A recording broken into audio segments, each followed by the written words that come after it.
नमस्कार, मैं शीतल पी सिंह। सत्यहिंदी.com पर आपका स्वागत है। जो बसों का मामला उत्तर प्रदेश की सीमा पर चल रहा था, उत्तर प्रदेश सरकार बनाम कांग्रेस, अब उसका अंत ये हुआ है कि बसें वापस राजस्थान लौट गई हैं। बॉर्डर से वो राजस्थान जहां से आई थी वहां लौट गई। केवल ये देखिए कि ये कह रहे हैं कि टेम्पू, मोटरसाइकिल और स्कूटरों के कागज भेजे हैं। यहाँ से यहाँ तक लाइन लगी हुई है गाड़ियों की।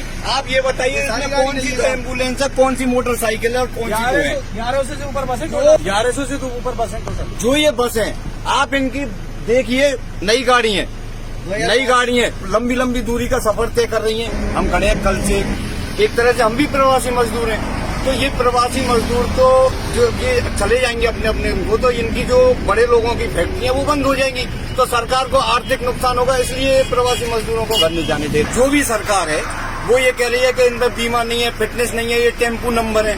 अगर यही गाड़ी जब चुनाव होते हैं तब ये सरकार नहीं देखती है कि इसमें बीमा फिटनेस है कि नहीं। जब चुनाव होते हैं तब इनको अधिग्रहण किया जाता है, तब कोई नहीं देखता ड्राइवर पे लाइसेंस है या नहीं है, तब ये कहाँ चले जाते हैं नियम। और आज ये नियम कैसे हो गए? क्योंकि पिछले करीब 30 घंटों से बसों में जो ड्राइवर और उनके असिस्टेंट वगैरह थे वो बेचारे बॉर्डर पर बिना खाने पीने की, किसी जो अपना लेके आए होंगे, खा पी चुके होंगे, पानी वानी अगर कार्यकर्ताओं ने मुहैया कराया होगा तो मिला होगा, जहां दूर होंगे नहीं मिला होगा, भूखे प्यासे। और इसका कोई हल नहीं निकल रहा था। हल यही था कि राजनीतिक रूप से ऐसा बिल्कुल नहीं लग रहा था कि आदेश करने के बावजूद जो उत्तर प्रदेश में सरकार है उसकी कोई रुचि है इन बसों को चलाने में। वो एक राजनीतिक रूप से अपनी बात के, अपने फैसलों के जाल में उलझ गई थी, लेकिन उसकी नीयत कुछ और थी और अमल कुछ और था।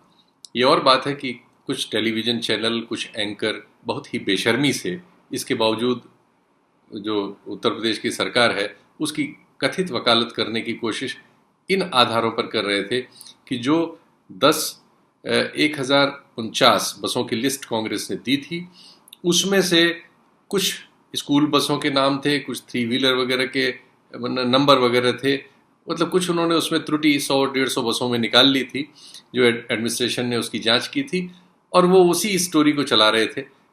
इस बात का उनके पास कोई उत्तर नहीं था कि जिन 879 यानी करीब 880 जिन बसों को उन्होंने ठीक पाया था कागजों के आधार पर, और जो बॉर्डर पर खड़ी हुई थी, जो चल के आई थी, जो दिख रही थी, जिनके वीडियो उपलब्ध हैं, जिनके ऑडियो उपलब्ध हैं, जिनके लोग उपलब्ध हैं, उनका इस्तेमाल उन्होंने क्यों नहीं किया? इसका उत्तर उनसे न मांगा गया न उन्होंने दिया।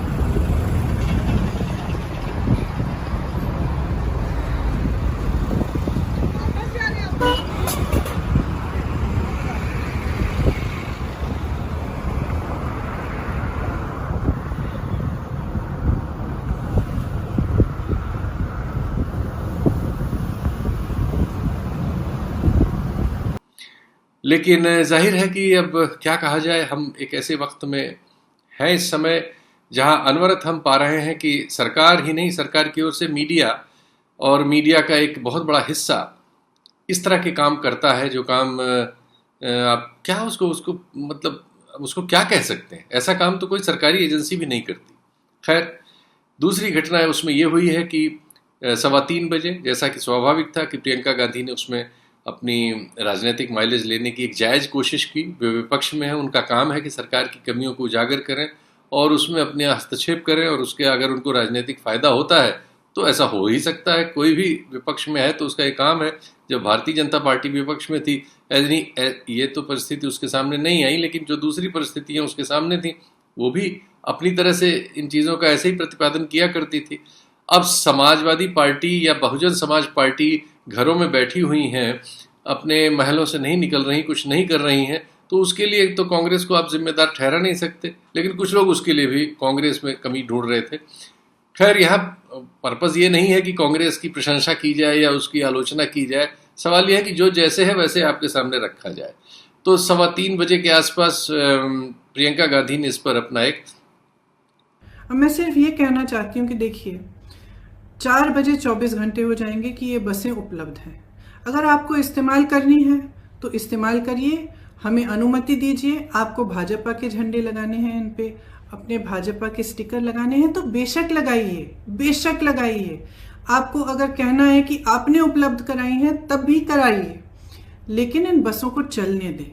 क्योंकि जब तक हम इस राजनीतिक उलझन में पड़े रहे हैं ना, जब तक आप अजीब अजीब से बयान दे रहे हैं और तमाम इश्यूज उठा रहे हैं, तब तक हम कम से कम 92,000 लोगों को घर पहुंचा सकते थे। और वही 92,000 लोग आज धूप में चल रहे हैं, उनके सामने तमाम मुसीबतों को झेलते हुए चल रहे हैं। तो मैं सिर्फ मुख्यमंत्री जी से ये आग्रह करना चाहती हूँ, हमारी बसें वहाँ पे 4 बजे तक खड़ी हैं। आपको इस्तेमाल करनी है तो आप हमें परमिट दीजिए, अनुमति दीजिए कि हम उनका संचालन कर सकें। अगर आपको नहीं इस्तेमाल करनी है तो भी कोई बात नहीं, हम उनको वापस भेज देंगे। हमने 3 दिन पहले भी वापस भेज दिया था 500 बसों को, हम वापस भेज देंगे। जिस तरह से हम लोगों की मदद कर रहे हैं, जिस तरह से हमारे लोग हर ज़िले में, हर शहर में, हमारे कार्यकर्ता प्रवासी भाई बहनों के और लॉकडाउन और महामारी से जो पीड़ित लोग हैं उनकी मदद कर रहे हैं, उस तरह से हम करते रहेंगे। हमें कोई परवाह नहीं है कि आपकी बसें हैं या हमारी बसें, हम सिर्फ एक सेवा भाव से मदद करना चाह रहे थे। तो मैं कहना चाहती हूँ अपने ख़ास तौर से अपने प्रवासी भाई बहनों से जो इस संकट में हैं और जो पैदल चल के जा रहे हैं, कि कांग्रेस का एक एक कार्यकर्ता, एक एक नेता आपके साथ है। आप उत्तर प्रदेश के जिस ज़िले से, जिस शहर से गुजरेंगे, हमारे लोग आपको मिलेंगे, आपको खाना उपलब्ध करेंगे, आपके लिए पानी उपलब्ध करेंगे, आपकी कोई भी सुविधा की ज़रूरत हो वह उपलब्ध करेंगे।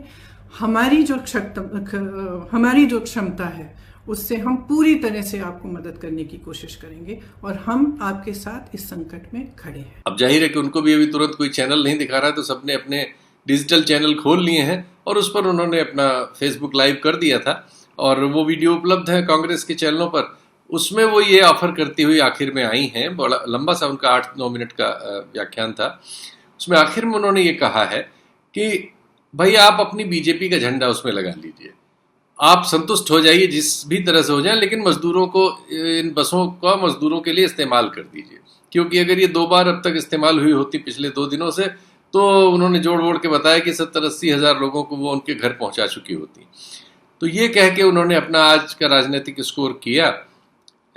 कांग्रेस की स्थिति, जैसा हम अपने पिछले प्रोग्राम्स में आपको बता चुके हैं, कोई ऐसी नहीं है कि उत्तर प्रदेश में उनके लिए कोई बहुत लहर पैदा हो गई है या उनका बहुत जन समर्थन बढ़ गया है।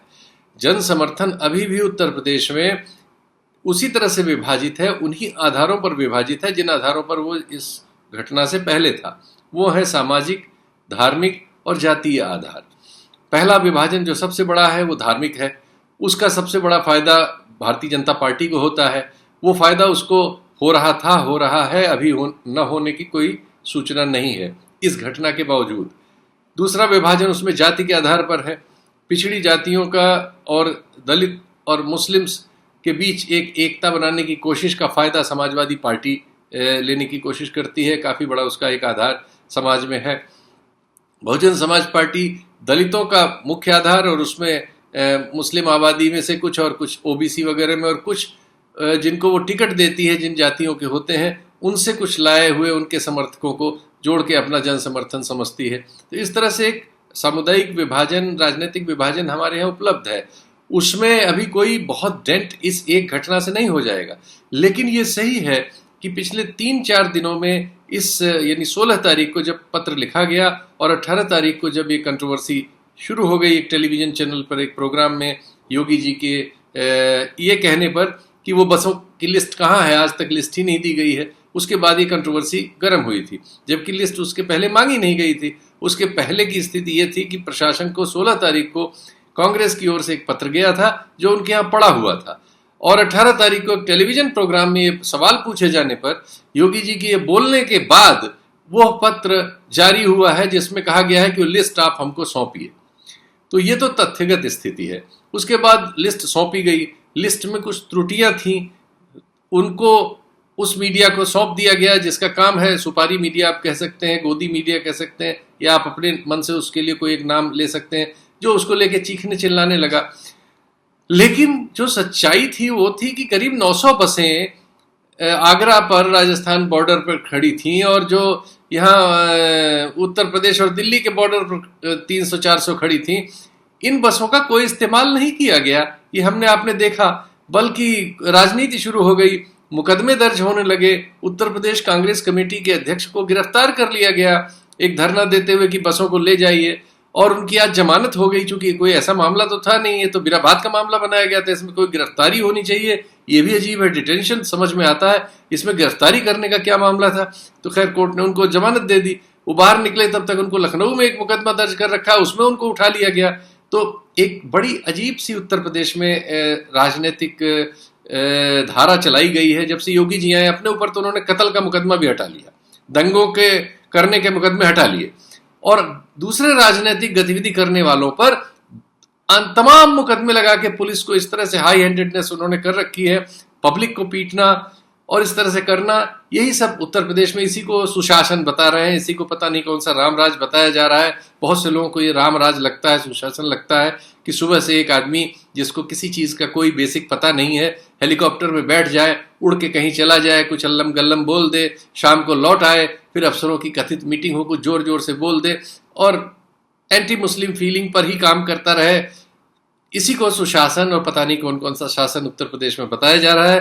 हो सकता है इसका कोई मतलब हो, लेकिन इससे उत्तर प्रदेश में कोई पर कैपिटा इनकम बढ़ जाएगी, उत्तर प्रदेश में उद्योग लग जाएंगे, उत्तर प्रदेश में कृषि का उत्पाद बढ़ जाएगा, उत्तर प्रदेश में डेयरी और पोल्ट्री इनका विकास हो जाएगा। ऐसा नहीं होता, ऐसा कहीं हुआ नहीं है दुनिया में, किसी भी ज्ञात इतिहास में किसी के पास ऐसा नहीं है कि इस तरह से हेलीकॉप्टर में बैठ के सुबह सवारी करना या जहाज में बैठ के कहीं चला जाना, किसी एक कार्यक्रम में एक बयान दे देना से ऐसा कुछ हो जाता हो, ऐसा कहीं किसी ने देखा नहीं है। देखा तो यह है कि 125 से ज्यादा उनकी पार्टी के खुद विधायकों ने सदन में खड़े होकर उनके नेतृत्व में और उनके नेतृत्व शैली पर अविश्वास प्रस्तुत किया है। इसके अलावा भी हम लोगों की जिनसे भी बात होती है, ये बिल्कुल विभाजित है मामला।